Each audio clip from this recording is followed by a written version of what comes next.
came specifically from Ohio for spring break.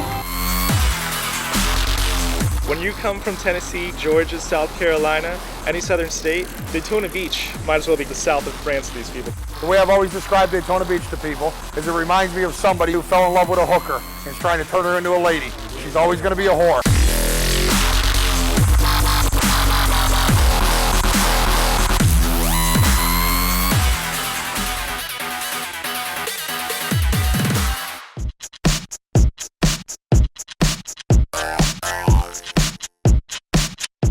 On a good spring break night, we will have well over 100 girls dancing here. By the time midnight hits, this place is crazy. At first, when we started letting the spring breakers in, the girls looked at them like they were a bunch of young kids without any money, until they find out they were spending money.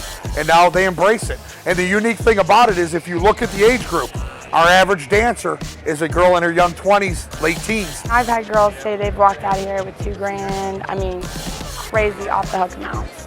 What happens in Daytona stays in Daytona.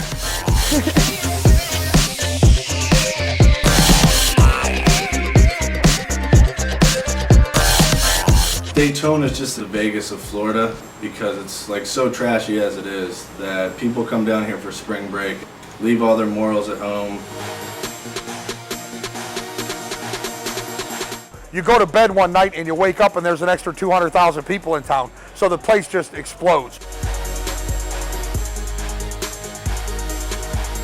It's just a bunch of people who came to one place with good weather to just get hammered and have sex. Daytona Beach, man. That's the name that sticks, is Daytona.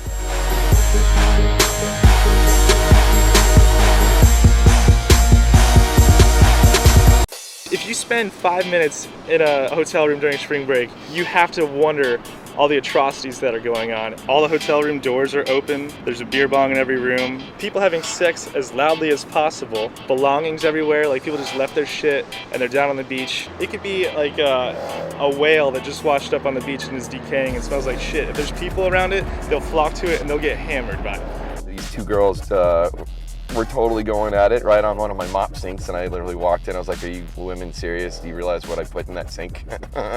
And they're totally going to town on each other. The sweetest girls back home are the craziest girls down here. You could definitely have at least 2 girls every night. The whole Girls Gone Wild thing started here in Daytona Beach, Florida. I mean, if you look at it, it is the perfect environment. These girls don't care what's going on. You can pass them to your buddies even though they know like what has happened.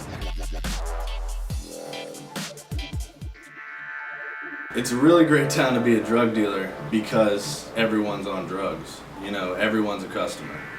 As a spring breaker in Daytona Beach, you're looking to get those things that you don't think you can get at home. Recently it's been more meth, ecstasy, coke. Pills are really big now, and the pills are cheap down here so they know they can get them. Mostly you can sell them whatever you want. Rip them off is really easy. Quality doesn't have to be there.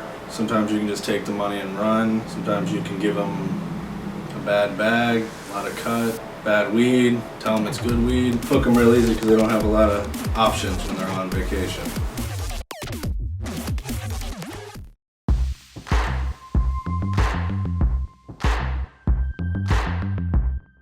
$15 or 20 years ago, spring break would bring about $100 million into this economy. We have MTV, we had the Miss Hawaiian Tropic International pageant. You know, we had 250 to 300,000 kids for a 8-week period of time. We would do, I would say, on an average, anywhere from 30 to 45 tattoos a day.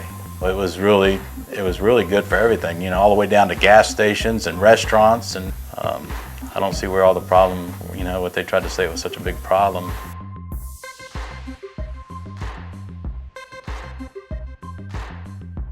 So everybody thinks, oh, it's spring break, it's party time. In reality, there's another element that comes into this city. They're out there selling drugs, they're looking to do rapes, they're looking to do burglaries, they're looking to hurt somebody. There's nothing really to do but do drugs, so, I mean, it's right up someone's alley if they want to get fucked up all the time. If this was mid-October, the owners would just kill us all. But it's during spring break, so they just let the ridiculousness happen. We are marketing to America's best and brightest young people.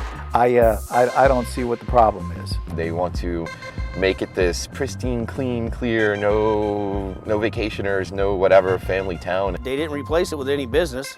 The newspaper did a expose about 2 months ago and talking about all the closed businesses on A1A, and I think they counted up 205. I hate to use the word blight, but it has become a blight. Look at the cityscape around you. It literally looks like a bomb went off.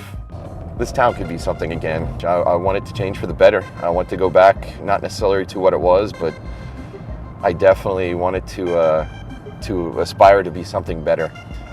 But Daytona's got that unique quality about it.